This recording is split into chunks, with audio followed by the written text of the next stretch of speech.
Assalamu alaikum guys, and welcome to another episode of Smile to Jannah. As I'm sure you've heard by now, in the UK, more specifically Southport, a number of children have been stabbed. 2 or 3 of them have been killed and at least 9 have been injured. The perpetrator is said to be a 17-year-old who's born in the UK, more specifically Cardiff, and his parents are from Rwanda. Parents were originally from Rwanda. Rwanda, of course, for those people that are curious, is only 2% Muslim. It's majority a Christian country. Of course, this is terrible news, vile news, and the perpetrator should be hung, drawn, and quartered, irrespective of their race, religion, or where they are from. But according to British law, because he's under 18, they can't even disclose his name.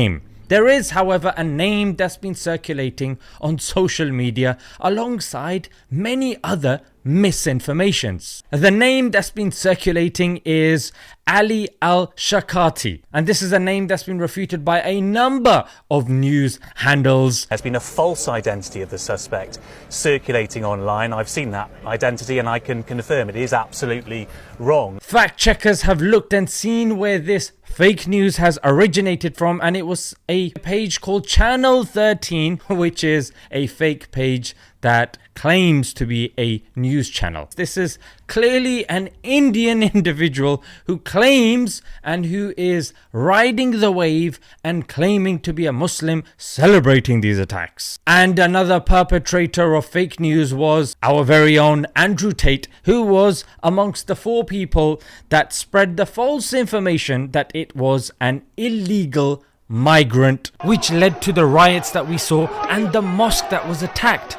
I'll get into this a bit more later on. Naturally, the community is in mourning. Children are vulnerable. They are the cutest and closest amongst us, and we will move heaven and earth to make sure they are okay. So naturally, the community is going to be shaken. But unfortunately and sadly, the community has not been allowed to mourn in peace.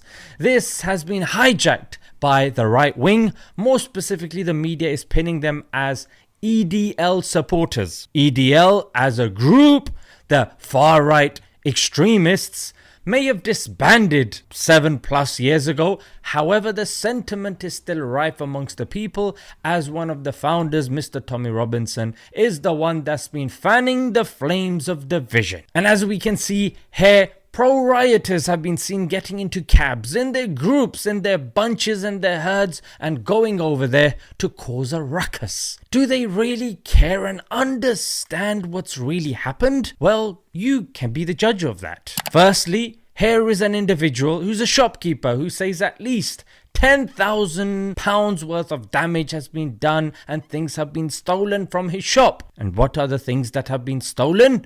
Well, cigarettes and alcohol. So people that are going for a bigger cause surely will be interested in things other than cigarettes and alcohol. These were the very people that we were seeing on social media when 2 other riots were being spoken of. One because of the Manchester airport incident in which police were injured, and the other one was in Leeds because of the Romanian gypsies, and they again were rioting and attacking police as well. So you would have thought that these people were annoyed that these migrants, mate, these people, non-English folk, are attacking our police. We're gonna show you how it's done, mate, yeah? We're gonna show you respect to the police. Well, according to this news, 39 officers were injured with broken bones and concussions. And if that's not all, let's look at the alcohol that was stolen from this off license, how it was being put to use. You see him doing a little dance in front of the police, but because his own folk are drunk out of their skulls, if they're not laughing and giggling and smiling because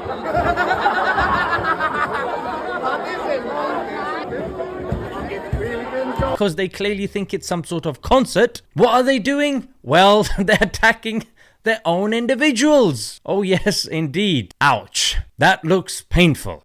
Damn. I don't think this guy's going to be having kids anytime soon, and thank God for that. At least there'll be a few less idiots amongst us. Now, bearing in mind these individuals went and were shouting anti-Muslim slogans such as who the F is Allah. But what these guys started doing was they started attacking a mosque. Yes, they started throwing bricks, stones and fireworks whilst people were still inside and terrified. But what did we see the locals do? Here you can see the next day the locals are there helping rebuild the mosque. Just in case some people are saying, yeah, but it's not all far right. Here's what the locals really think. The next day, here's what the far right left for them. They're gone back in their Ubers, being driven away in their Japanese or German car, and the Uber driver who's Pakistani or Turkish, listening to their music, which is probably American, going home and sitting in a house that's probably got IKEA furniture in it, and using products that are probably from China. These very individuals left the mourning community of Southport to clean up their mess. That's exactly what these poor guys were doing. Indeed, there are issues in this country. No one would deny that. But spreading false news and inciting hate, this is not the way forward. The way forward is finding out what the issue is and then making sure that we focus on that rather than the small issues, i.e. the color of our skin. Let's leave it there, guys. Until next time, Assalamu alaikum.